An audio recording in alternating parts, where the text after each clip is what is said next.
फिर सुन लो, जहां शहादत रुक जाती है उसका नाम हज हो जाता है। सुन लो, फिर सुन लो, घबराना जाना। जहां होते होते शहादत रुक जाती है उसका नाम हज हो जाता है। जहां शहादत होती है उसका नाम मुहर्रम।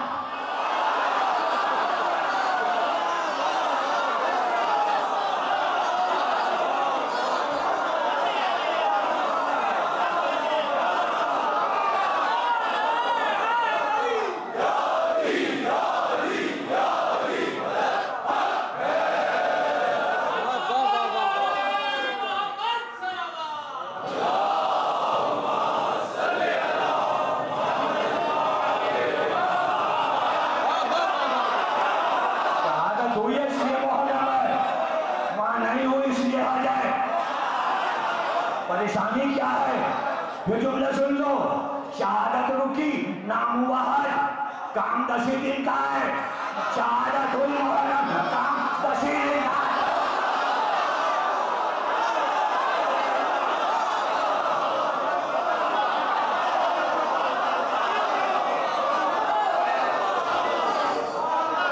वहां भी 10 दिन, यहाँ भी 10 दिन, वहां भी 10 दिन, यहाँ भी 10 दिन।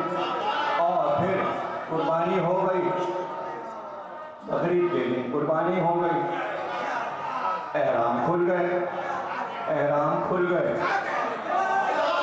यानी अल्लाह के घर का लिबास उतर गया। 10 दिन के बाद लिबास उतर गया। पता चला जब हज नाम रखा जाता है तो एक लिबास मुकर्रर किया जाता है। जब काबे ने देखा कि हुसैन ने हज नहीं किया तो उसने काला लिबास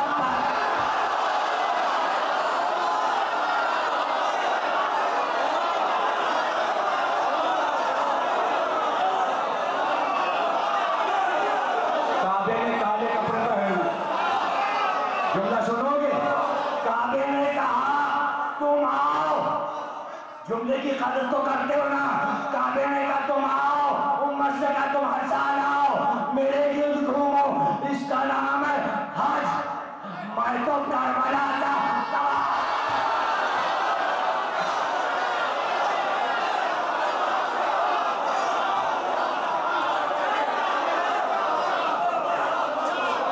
फिर जुमला दूं, थक जाओगे, थक जाओगे तो सुनो, काबे ने कहा तुम मुश्तक आओगे, मेरा तवाफ करोगे तो हाजी कहलाओगे, तो मैं तुमसे अफजल हूँ।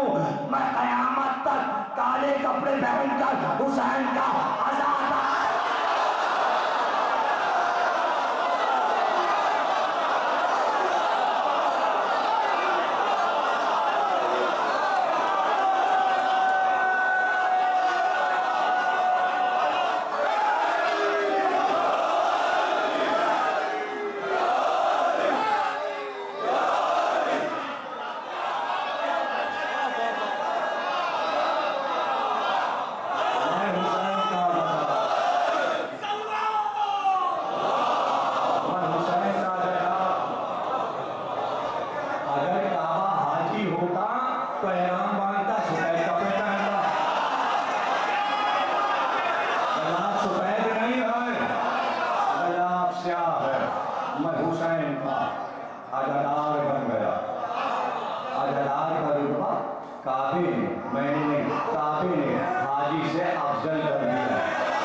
सुन्नत है,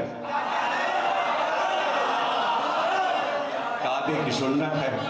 अब ये दूसरी बात है कि काबा काले कपड़े पहने तो उम्मत तवाफ करे, हुसैन के अज़ादार काले कपड़े पहने तो फरिश्ते।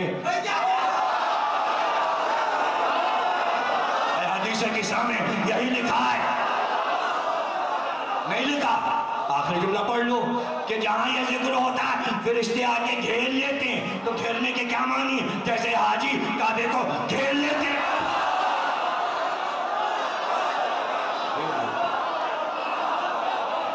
हल्के में ले लेते। हुसैन चले, घोड़े पे सवार हुए, घोड़े पे सवार हुए। जैसे ही घोड़े पे सवार हुए, अब्बास ने, अब ये बात अगर आपको करीबी किताब में पढ़ना है तो हदीस करबला अल्लामा तालिब जोहरी की किताब है, उसमें पढ़ लीजिए। उन्होंने लिखा है, अल्लामा तालिब जोहरी ने, मैं वहीं से पढ़ रहा हूँ कि एक बार अब्बास काबे की रस्सी पकड़कर काबे की छत पे चढ़े और हज़रत अब्बास ने एक खुतबा इमाम हुसैन की शान में काबे की छत पे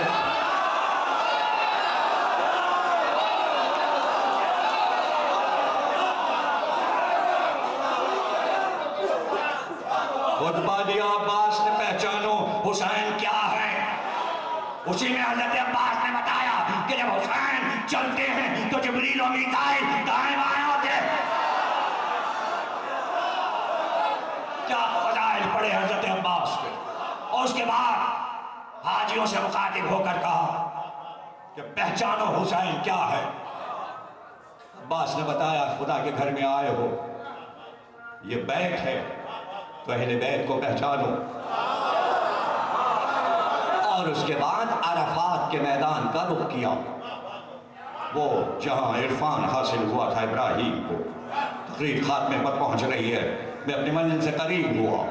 एक बार अरफात के मैदान में आए, दुआए अरफात छपी हुई मिल जाती है, उसे पढ़िए।